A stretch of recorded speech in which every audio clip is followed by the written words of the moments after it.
Oke, jadi sekarang kita masuk ke likuidasi dari persekutuan ya. Jadi likuidasi dari persekutuan, pertama, apa sih maksud dari likuidasi itu? Jadi likuidasi itu merupakan proses penghentian seluruh aktivitas dari bisnis persekutuan ya.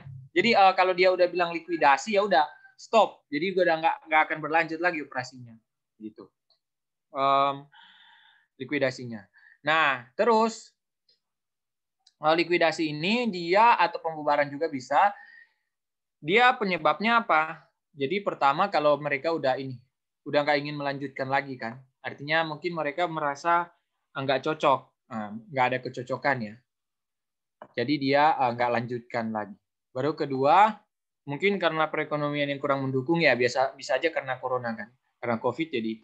Baru yang ketiga ada bencana alam atau kecelakaan. Nah, mungkin gara-gara ada bencana alam ya udahlah, mending dilikuidasi aja sekalian, gitu ya. Ini mungkin ada perselisihan ya, perselisihan atau ketidakserasian antar sekutu. Jadi mungkin ada sekutu yang selingkuh kali ya, makanya ada perselisihan.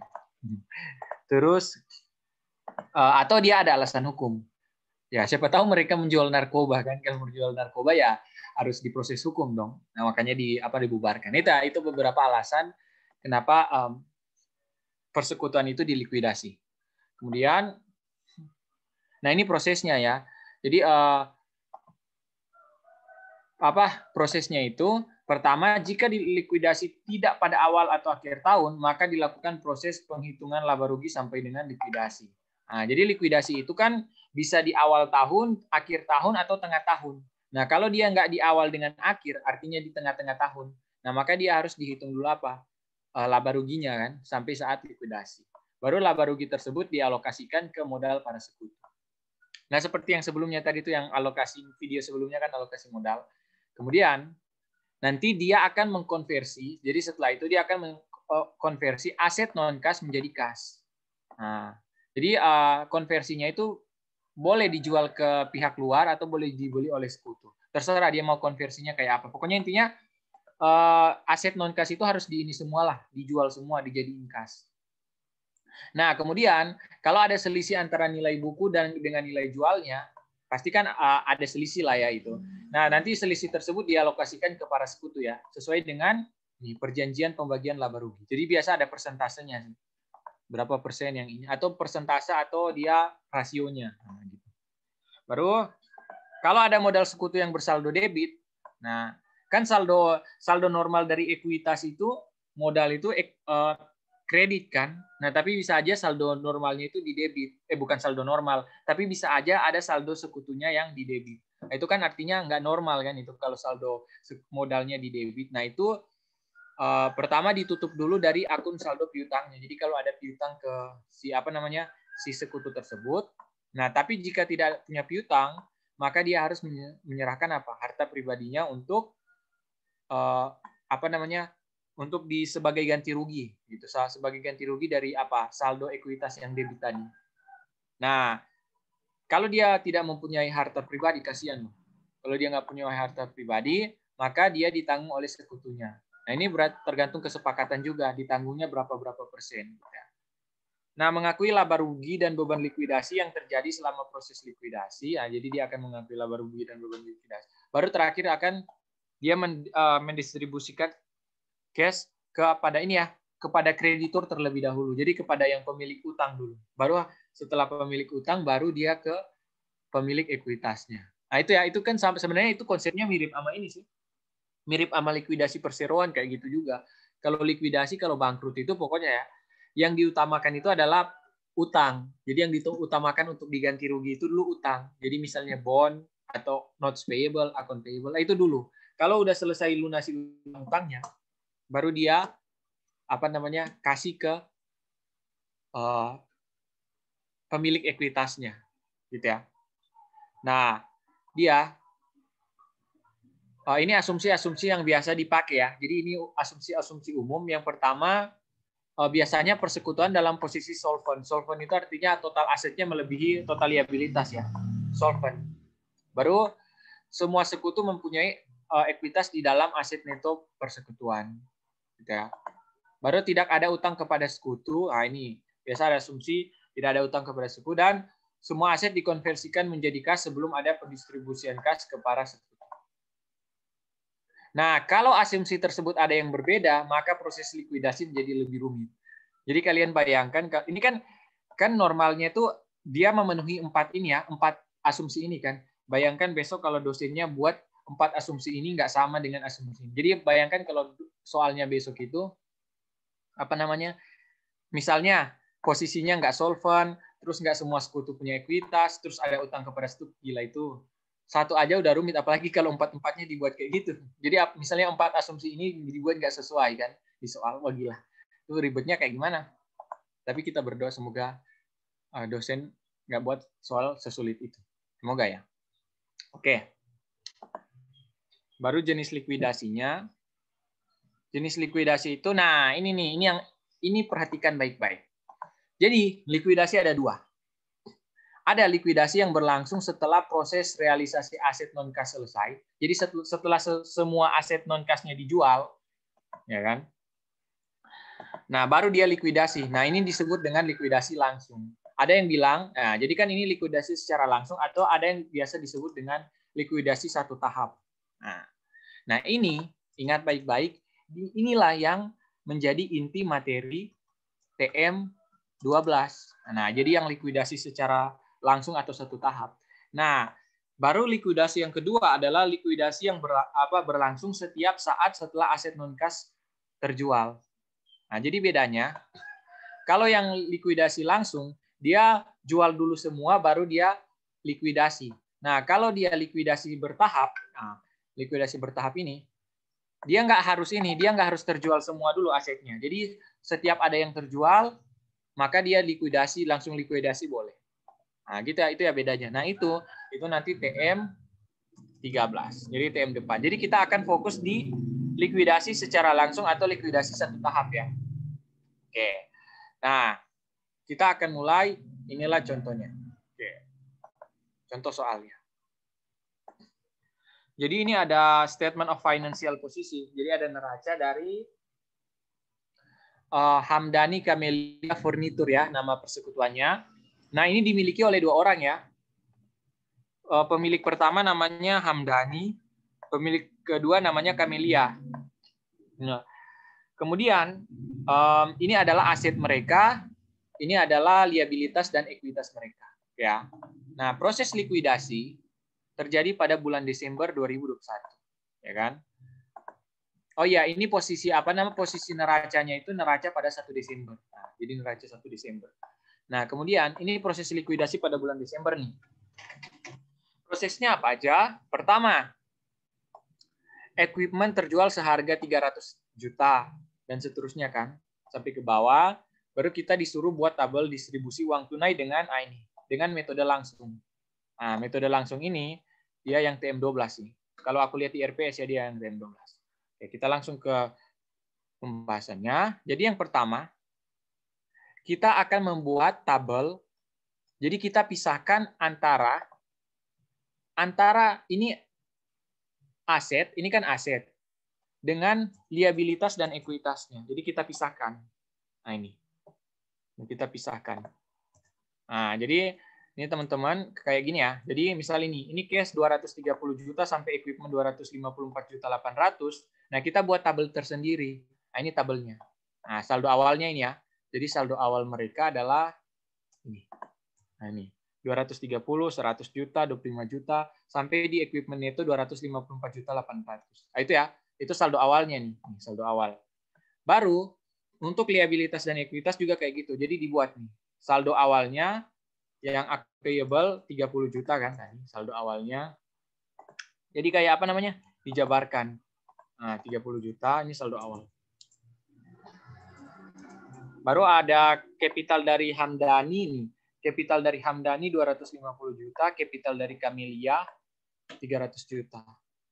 Ya. Nah, sudah kan? Jadi kita udah jabarkan neracanya. Sekarang baru kita ke transaksinya. Jadi itu ya, jabarkan dulu neracanya, urutannya. Jadi pertama, equipment terjual seharga 300 juta. Nah, berarti equipment terjual seharga 300 juta kan. Berarti jual equipment, dia akan menerima cash 300 juta. Ingat, cash yang diterima itu seharga jualnya ya. Jadi harga jualnya ini kan 300 juta. Itu yang akan dia menerima cash-nya. Jadi cash-nya itu bertambah 300 juta. Sementara equipment-nya itu akan dihapus senilai ini. Senilai nilai bukunya kan dihapus. Ya kan 254.800.000. Nah, ini ada selisih dong. Dia jualnya 300 juta, ini kan jualnya 300 juta. Tapi dia equipment yang terhapus dari buku itu senilai bukunya itu 254.800.000. Ada selisih ya? Selisih. Nah, selisihnya ini berapa nih? Selisihnya ini 45.200.000. Nah, selisih yang 45.200.000 ini, nah ini kemana dia? Nanti selisihnya itu akan dialokasikan ke alokasi selisihnya akan dialokasikan ke apa? Ke kapitalnya, jadi ke ekuitasnya. Jadi yang Hamdani dia dapat 60%, jadi 60% dari 45.200.000. Baru yang Kamelia dia dapat 40%. 40% dikali 45.200.000. Gitu ya. Itu ini jual equipment. Nah, jual equipment. Kemudian atau biar lengkapnya alokasi selisih jual equipment. Nah, jadi alokasi dari selisih jual equipment. Terus yang kedua, jadi ini udah ya, ini udah selesai. Ini aku ketandain udah. Kedua dia supplies terjual 50% di atas nilai bukunya. Jadi supplies-nya terjual 50% di atas nilai buku ya. Berarti supplies, jual supplies, dia dapat cash-nya. Itu sama dengan 15.700.000, kan nilai supplies-nya itu ini ya, 15.700.000, dia terjual 50% di atas nilai buku, berarti 15.700.000 dikali 150%. Kan 50% lebih tinggi. Nah, ini cash yang dia dapat. Sementara supplies yang dihapus dari buku, nah itu adalah 15.700.000. Ada selisih juga kan seperti sebelumnya. Nah, selisihnya itu 7.850.000 ini. Nah, ini 7.850 ini ya. Itu kita alokasikan. Nah, jadi kita alokasikan ke Hamdani 60%. Nah, jadi Hamdani dapat 60% selisihnya. Baru Kamelia dia dapat 40% dari yang selisih tadi. Nah, ini kita namain dia alokasi selisih jual supplies. Nah, kita namain itu ya. Baru yang ketiga, inventory terjual 500.000 lebih tinggi dari nilai bukunya. Nah, jadi 500.000 lebih tinggi dari nilai bukunya. Berarti jual inventory. Nah, itu kan nilai bukunya ini 4.500.000 ya nih, 4.500.000. Atau bisa dilihat di saldo awal juga ini 4.500.000 nih. 4.500.000. Nah, itu cash yang dia terima, dia kan tadi bilang sejual seharga 500.000 lebih tinggi dari nilai bukunya, berarti 4.500.000 ditambah 500.000 kan, karena lebih mahal 500.000 dia jualnya. Nah, jadi 5 juta cash yang dia dapat. Sementara nilai inventory yang dihapus dari buku itu 4.500.000 nilai bukunya kan. Nah, ada selisih 500.000. Nah, ini selisih 500.000 kita alokasikan sama seperti sebelumnya. Alokasikan ke Hamdani dapat 60%, Kamelia dapat 40%. Nah, ini 40%. Ini kita namain dia alokasi selisih jual inventory. Nah, kita namain alokasi selisih jual inventory. Terus, apalagi dia? Pinjaman ke pihak luar diselesaikan terlebih dahulu. Nah, ingat ya, jadi dalam proses likuidasi, maka yang utama itu yang harus dilunasi terlebih dahulu itu yang ini payable ini. Jadi kita akan melunasi apa? Sorry, ini kok jual inventory. Ini.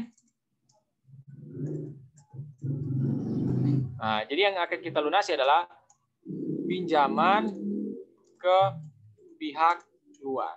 Nah, jadi kita istilahnya melunasi. Nah, melunasi pinjaman ke pihak luar. Nah, itu berarti 30 jutanya kita lunasi kan dengan 50 juta. Jadi yang payable ini, yang 80 juta kalau di total ini kita kan lunasi. Lunasinya ya tentu kita apa? Tentu kita akan keluar kas. Karena kan kita melunasi pinjaman. Jadi keluar kas senilai minus 80 juta. Ya kan? Jadi Ini ya. Jadi 30 juta dengan 50 juta kan dilunasi. Nah, berarti case-nya yang dilunasi ini dia akan keluar 80 juta. Gitu ya. Baru setelah itu, ini kan udah lunas nih, pinjaman ke pihak luar. Baru piutang dari anggota sekutu diselesaikan. Nah, baru piutang dari anggota sekutu kita selesaikan, yaitu ini kan receivable to Camelia dengan receivable to Hamdani itu kan piutang ke sekutu kan. Nah, berarti kita hapus. Jadi kita kita selesaikan. Cuman ingat dia tidak menerima kas. Jadi dia nggak menerima kas. Karena apa? Karena ini dia akan diperhitungkan di saldo ekuitasnya, saldo modalnya. Jadi ini piutangnya kan dilunasi 125 juta ya. Ya kan piutangnya dilunasi 125 juta, tapi dia nggak menerima kas ya. Kenapa? Karena yang 100 dengan 25 juta itu ini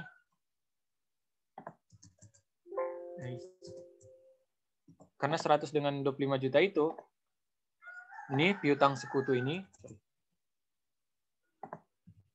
Nah, itu dia ya lunasi ke sesuai ini. Jadi nggak perlu dikali persentase, langsung sesuai. Jadi kan receivable to Camelia 100 juta. Berarti Camelia di sini dia akan mengurangi modalnya. Jadi akan mengurangi modalnya sebesar 100 juta. Begitupun dengan Hamdani. Hamdani ini kan receivable to Hamdani yang dilunasi 25 juta. Nah, makanya si Hamdani ini dia nggak nyerahin cash, tapi sebagai gantinya dia mengurangi modalnya. Ya. Jadi yang receivable to sekutu ini, yang to Camelia dengan Hamdani, ingat, dia nggak nambah cash, tapi dia akan mengurangi ini. Nah, akan mengurangi si modal dari masing-masing sekutu ini. Dan nggak perlu dikali persentase ya, jadi sesuai ininya, sesuai receivable-nya berapa. Gitu. Terus itu kan udah semua ya, kita akan menghitung saldo kas sementara. Jadi saldo kas sementara itu dia adalah, ini, tinggal di total. Nah, jadi 478.550 itu pasti saldo kas sementara akan senilai dengan ini, saldo ekuitas sementara. Nah, saldo ekuitas sementara coba kita total. Nih, jadi total dari ekuitas Hamdani dengan total dari ekuitas Camelia. Nah, jadi total nih ya. Coba kalian total, kalau di total mereka berdua itu pasti akan senilai cash sementara. Nah, ini berapa? 478.550. Sama kan? Cash sementara 478.550. Kemudian, nah, kan udah habis kan semuanya. Jadi akun payable-nya udah habis, baru receivable to sekutu udah habis, aset-asetnya juga udah habis kan, udah dijual. Nah, baru sisa kas kan. Nah, baru terakhir ini kita alokasikan. Nah, jadi kita alokasikan. Jadi alokasi dari kas. Nah, alokasi dari kas, ini nggak perlu dikali persentase juga ya, langsung. Jadi, si Hamdani, dia dapat 257, si Camelia dia dapat 221, makanya modalnya berkurang kan. Nah, nanti saldo akhirnya adalah setelah alokasi kas, nanti saldo akhirnya 0. Nah, begitupun dengan kas ini. Tadi kan kasnya di 478 itu dialokasikan kan. Alokasi kas ke sekutu, lengkapnya sorry. Jadi alokasi kas ke sekutu. Nah, dia ya udah dihabisin ini kas sementaranya 478.55. Sehingga saldo akhirnya dia akan 0. Jadi nanti pada akhir semuanya, pada akhir banget, ini saldo ekuitas Camelia dengan Hamdani dia akan 0. Jadi 0 kan? Begitupun dengan cash dari persekutuan dia akan 0. Itu saldo akhirnya. Kalau nggak 0 berarti ada yang salah. Ya, itu saldo akhirnya. Oke, ini udah selesai. Nah, baru nanti kita ke pembahasan berikutnya kalau ada defisiensi. Oke. Stop recording.